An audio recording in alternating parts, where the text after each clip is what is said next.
Na-approve pa rin po ba ako kahit marami akong overdue sa mga legit na mga loan apps na hindi nabayaran, no? This past few years. Sa video ito, talakayin natin kung ako ba ay nagkaroon ng experience na napapautang pa rin kahit marami na akong delinquent record, no?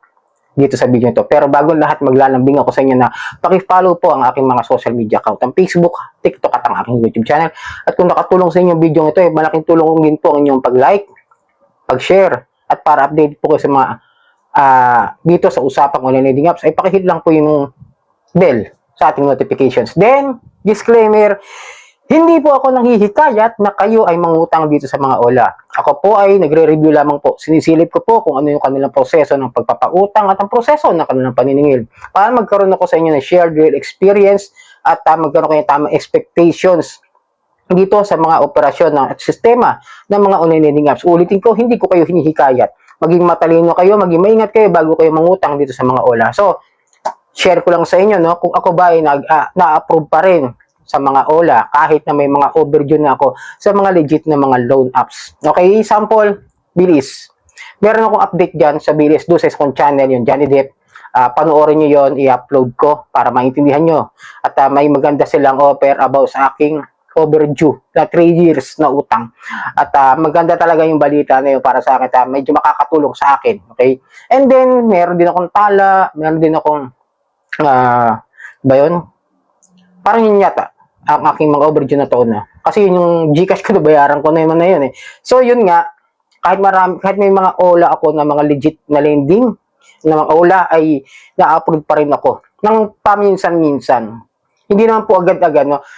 May mga sinusubukan ng mga legit na lending company, pero hindi ko na in-expect na approve ako. Kasi alam ko nga na meron ako mga utang doon sa mga legit. Sinisilip ko lang din po kung ano yung kanilang proseso. Then, minsan may time talaga na na-approve pa rin kahit doon sa mga doon sa mga legit na lending like the Casyalo, yung ano ba yung mga nakaraan. May mga OLA kasi na nag-approve sa akin na pinapautang ako. And then, even dun sa mga fly-by-night. Kaya, masasabi ko lang is, hindi porket may utang tayo na naiwan o hindi nabayaran ng matagal na panahon na hindi na tayo makakautang. May possibilities pa rin. Pero depende po kasi yan sa risk appetite ng mga lending o ng mga online loan apps. Kung sila ba ay okay lang na may mga utang ka sa iba at pautangin ka pa rin. Pero, syempre, hindi ganun kalaki. No? Magiging almost pinakamababa na papautang sa inyo mga 1,000 hanggang 2,000 at maximum dyan is experience is nasa 5,000 hanggang doon lang po.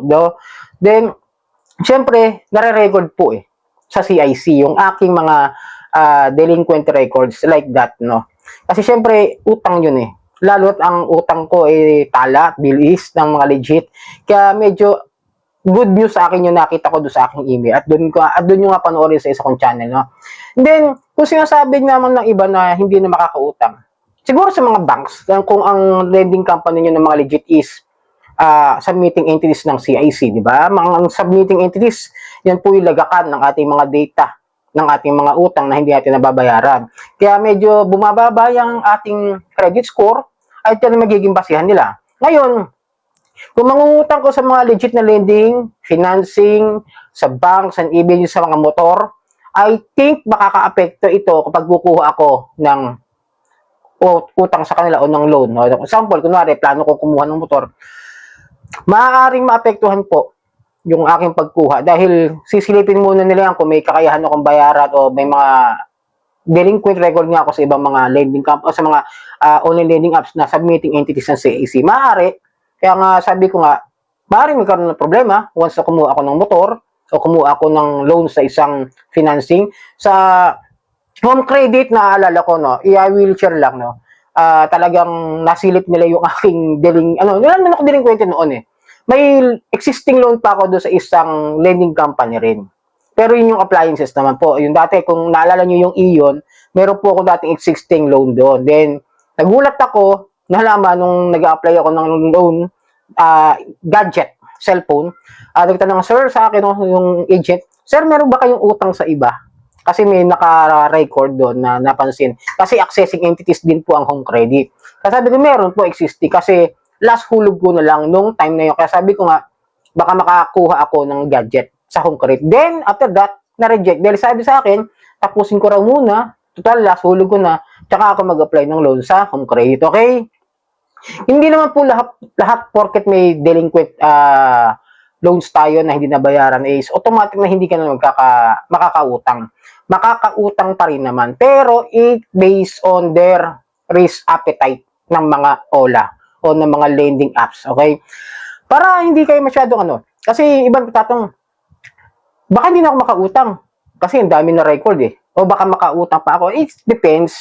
Yung mga fly-by-night yan, mga hindi naman submitting o hindi naman accessing entities, mostly, talagang bigay lang ng bigay yan. Kako, ang dami ko nasubukan mga fly-by-night And even do sa mga OLA na hindi naman fly-by-night, may SEC registered pero loan shark.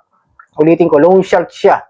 No, na-approve pa rin naman ako, na-approve. Then, naging good payer pa rin naman ako. Tapos, kahit malaki, susubukan ko, titignan ko kung pautangan pa. Nakakautang pa rin naman po ako, paunti-unti, no?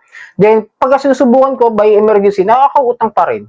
Binibigyan pa rin naman ako. Kaya sabi ko sa inyo, hindi naman ganun hindi ganun kasama magkaroon ng maraming utang. Pero, alalahanin natin, lalo na yung mga iba dyan na pinaparam na rin, pati yung mga legit na mga OLA o ng mga lending apps at mga lending companies. Napansin ko, nagiging talamak na rin yung farming Talagang sunod-sunod na. Kasi dati ang target lang ng mga OLA farmer, ulitin ko lang is yung mga fly-by-night o yung mga abusado. Ngayon pati Tonic, Credibo, Bilis, sinasadya talaga hindi bayaran. No? Iba yung status ko Hindi ko lang mabayaran kasi malaki yung naging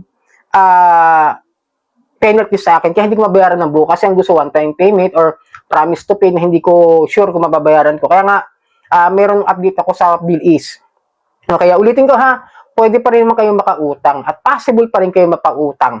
Kahit marami kayong delinquent o mga record na hindi nabayaran ng mga utang sa mga legit na lending apps. Kasi, magbabasihan pa rin nila yung kanilang system. Or iban nga na kahit wala kang utang, kung ang system generated ng isang OLA is ayaw basta-basta magpautang. Kasi baka mamaya wala kang trabaho. Diba? Isa. O kaya mababa sweldo. Diba? Or either isa ka lamang naghihintay na mga remittances o yung pinapadalhan ng pera. Ganon.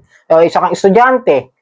Kahit wala ka namang utang, susubukan mag-apply, malamang, baka hindi ka ma-approve. Tapos isa kang housewife, pero hindi ko minamalit yung mga housewife ibig sabihin lang, yung mga tao na maaaring kaya nare-reject is, hindi pasok yung kanilang credit standing sa mga scores nila. Like that, yung mga walang masyadong kakayahan na baka mamaya maipit, mapahiram nila ng malaki, mabigyan nila ng malaki, hindi makabayad monthly o magkaroon ng problema in financial situation na hindi maganda, di ba? So yun lang, no? Ulitin ko, maaari pa rin kayo makautang, maaari pa rin kayo makaloan, even na may mga legit na mga OLA na hindi kayo nabayaran. Pero alalahanin nyo, mahalaga rin po ang credit status natin, o ang credit score natin sa ating CIC. Kaya medyo pag-unawa lang,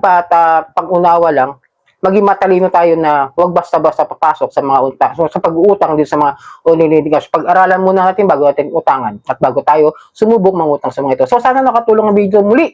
Maglalambing ako na paki-follow po ang aking mga social media account, ang Facebook, TikTok at ang aking YouTube. Maraming pong salamat sa uulitin.